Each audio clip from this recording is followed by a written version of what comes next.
Bismillah ar-Rahman ar-Rahim and Assalamu alaikum. Ladies and gentlemen, welcome to PakistanFirst.com and thank you for your visit today.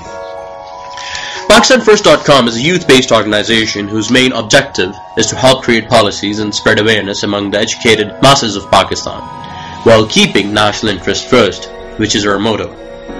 My name is Ali Khan and I am the editor of PakistanFirst.com. For any questions or comments, please email me at editor@PakistanFirst.com. Today we will have an exclusive interview with a very prominent political personality of Pakistan, Senator Mushahid Hussain Syed. He is the Secretary General of Pakistan Muslim League. Mr. Syed was declared a prisoner of conscience by Amnesty International in 1999.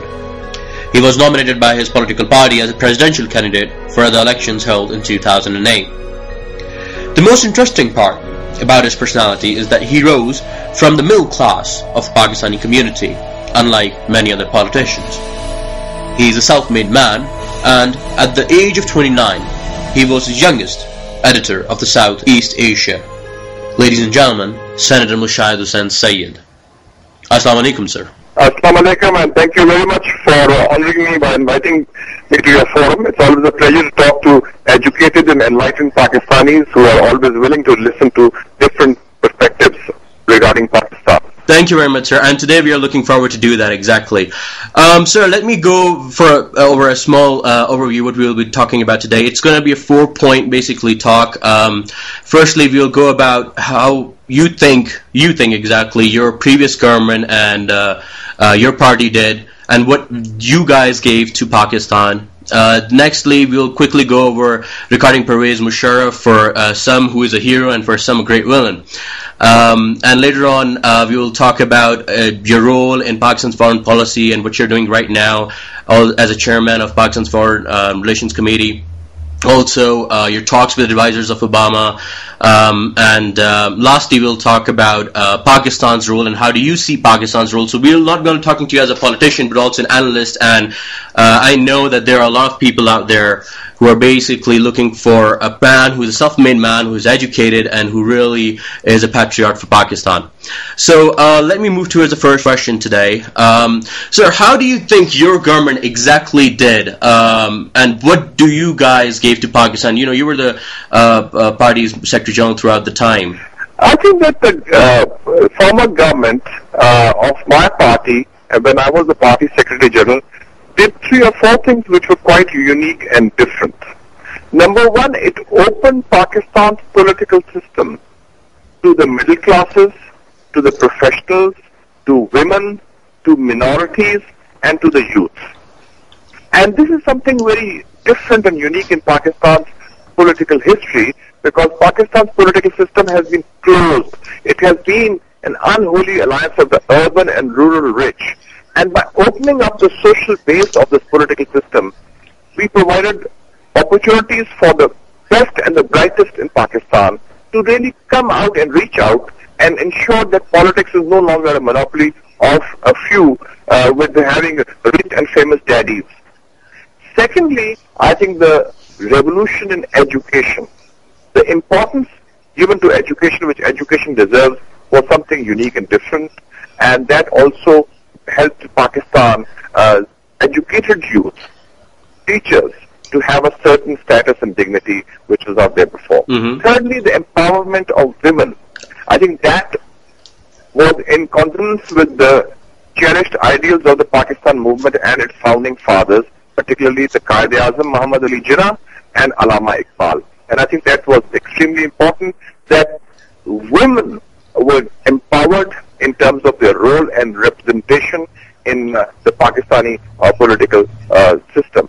And I think that, again, was very important. And finally, I think the media revolution. That has been, I think, one of the single most important developments in Pakistan since Pakistan went nuclear 10 years ago. Because that gave a lot of confidence to the people of Pakistan.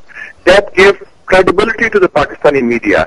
And that eliminated fear in the minds of Pakistanis, whether they are the urban or rural, where they could discuss issues without fear of favor, where they could not have any fear of the so-called establishment, and there are no holy cows. And I think we have no doubt that arguably we have the freest media in the entire Muslim world. So I think that these were important developments, and I still feel, and now it's 7-8 years down the line, that the decision taken by General Pervez Musharraf after 9/11 was the right decision.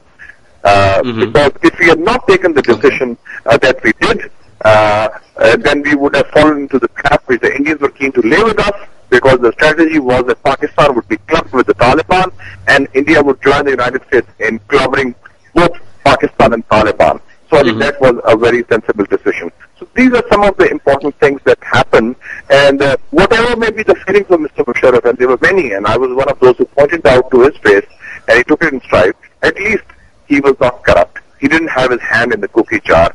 And after 8 years in office, nobody knows about his son or his daughter or his brothers, and there have been no allegations of corruption. And that's saying a lot in a country like Pakistan. Like one thing that I would also want to point out, the reason we wanted to interview you, because the youth of Pakistan and the people that we come in contact with, 20,000 people at least every month come and talk to us, and they visit our website, and they send their think tanks and their policy papers and all those things. They tell us one thing, that we need to talk to those people who are not only self-made people, but who have come out from the very bottom, like you did. And मैं उर्दू में आप इसलिए convert करना चाहूंगा क्योंकि Pakistani youth की जो जवान हैं, उनकी एक सोच, एक ख्याल उनके दिमाग में हमेशा आता है. आज आपको याद शायद ना हो, लेकिन आज से 2003 में मेरी आपसे पहली दफा मुलाकात गवर्नर हाउस पेशावर में हुई थी. वहां पे स्टूडेंट्स मुलाकात करते थे परवेज मुशर्रफ के साथ, और यू वर आल्सो देयर. मेरा आपसे एक सवाल था, बल्कि काफी स्टूडेंट्स आपसे सवाल पूछते थे कि आप किस तरह, how was you that you came to, you started as a very hard-working man, आप किस तरह you end up in the power lobbies? How would you suggest that the normal average person, educated Pakistani young nationalist who wants to come to the top, how should he go about? Because see, I have been an aberration in Pakistan's politics. I'm not the norm because I don't have rich and famous daddy. And I don't have money behind me, which is normally, unfortunately, the case, because, all of them are there because of dynasty, not because of merit and competence. And that is why I think that the greatest thing about the United States of America is that a man like Barack Hussein Obama, without any background, without any money, without any privilege, can rise to the top through sheer competence. And the system allows him to rise to the top. I think, and this is, our role model should be the Qaid-e-Azam Muhammad Ali Jinnah. I always say that he had none of that background. He didn't have an army with him. He didn't have America with him. He didn't have big money with him. But he mobilized the people through sheer power of his intellect and his integrity. I would see that in Pakistan, I think, I would always say that I've also been a very lucky guy. I've been through a lot of meat grinders and crises, lost jobs, been inside, but that's part of the game. I think you should never lose faith and hang in there. And the most important thing is that basic faith in Pakistan and the faith in the future of Pakistan has to be there. I demonstrated it when I finished my studies in America, came back, and then you also have to take risks in life, take initiatives in life. And I am a perennial optimist that somehow you are helped by destiny, by nature, if you go along on that path with good intention and with hard work, and Lady Luck also smiles on you. Oh, that's good. So I think that there's no formula as such, but be very clear about where you stand consistently, and I feel that this issue of hard work and commitment and hanging in there, and don't let any crisis or difficulties get over you, because I think one characteristic which I think people of Pakistan have, and which I would personally share also, is that there's this resilience, that they have the ability to bounce back after crisis, after setbacks. I think that is a very important element of life. Thank you very much for that, for all of that hope. I'll give you give me one line answer. What do you think if somebody walks into Pakistan Muslim League's head office in Islamabad, into the secretariat? Do you think that a normal average man who wants to work, your party will give a chance as a Secretary General? What is your stance, and how would you think that you would be able to encourage them to do so? Well, I would, and my track record is very clear, because when I became editor of the Muslim newspaper at the age of 29, the youngest editor in South Asia,